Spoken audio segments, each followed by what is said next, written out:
Mahone was head of the readjuster party, and it is with him that the deal had been made.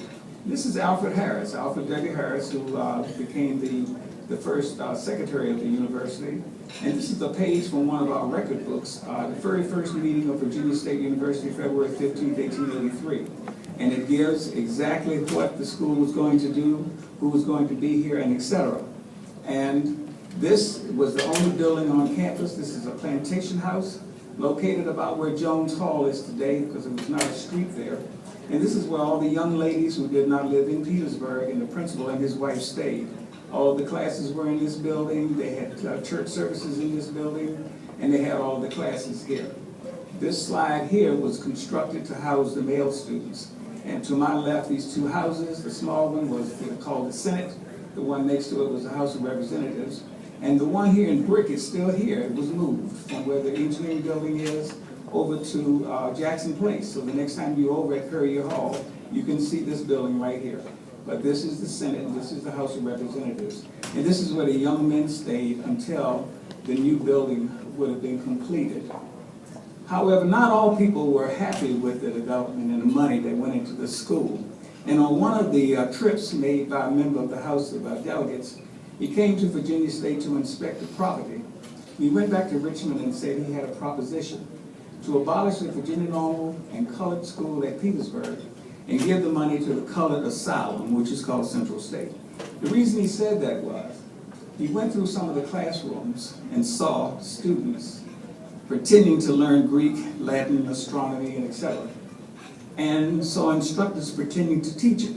Well, that convinced him that there was a growing need to house the growing number of Negro lunatics in the state of Virginia. So this is what this little piece is right here. Now the seal itself shows up for the first time on the rules and regulations, and at this time some of you would have loved this. No young lady or young man could speak to each other except at meals or in the classroom. But in the evenings, the young ladies had to go down the hill to get their water for the evening because running water had not been established throughout the campus.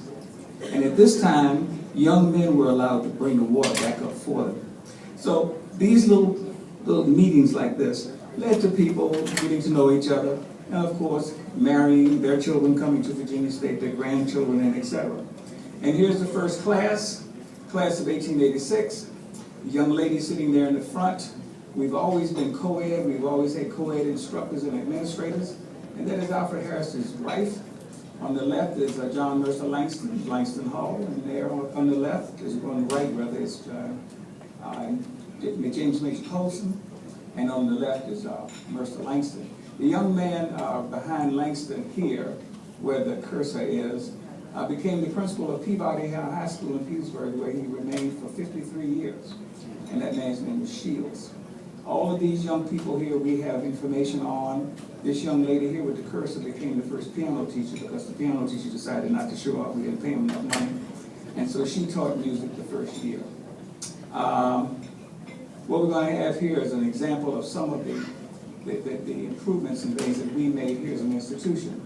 This is the class of 1886. This is the class of 1889. The first college graduate graduated in that year after 6 years of studying to make up for the Greek and the Latin and other things that they didn't have. We believe he's in this photograph, but we don't know exactly yet, and we think that's him. But he later went on to medical school at Shaw University, where he graduated and practiced medicine. The young lady here, Mabel Harris, she became the first female editor of the Alumni Journal. And people don't realize that Virginia State was the only state-supported school in Virginia where women were even in a college program. In fact, the first college graduate female from a state school in Virginia graduated in 1895 from Virginia State. Her name was Lula Harris. Lula Crawford, I'm sorry, Harris was a lady, her married name. So people don't realize those things. Football team 1899, the little boy sitting here is James Hugo Johnston, who became the dean of the school and was a very good historian, actually. And this is Anna Laura Lindsay, half of the building that I'm in. She established the music department. She was here from Fisk. In fact, there were so many people here from Fisk, they had a little club that they called the Fiskites.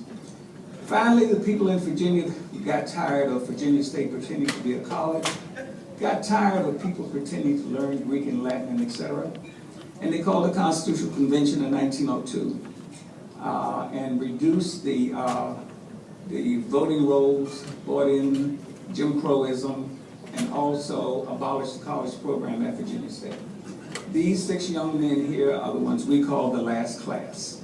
They will be the last college graduates at Virginia State until 1925.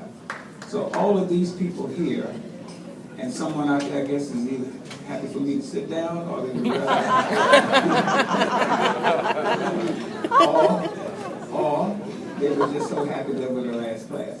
But either way, ladies and gentlemen, either way, this is roughly 19 years of the university, and you'll be seeing more of this. And some of you will behoove some of you to know some of it to help our students appreciate where they are a little bit more. But if you have a question, I will be very, very glad to answer it. And thank you.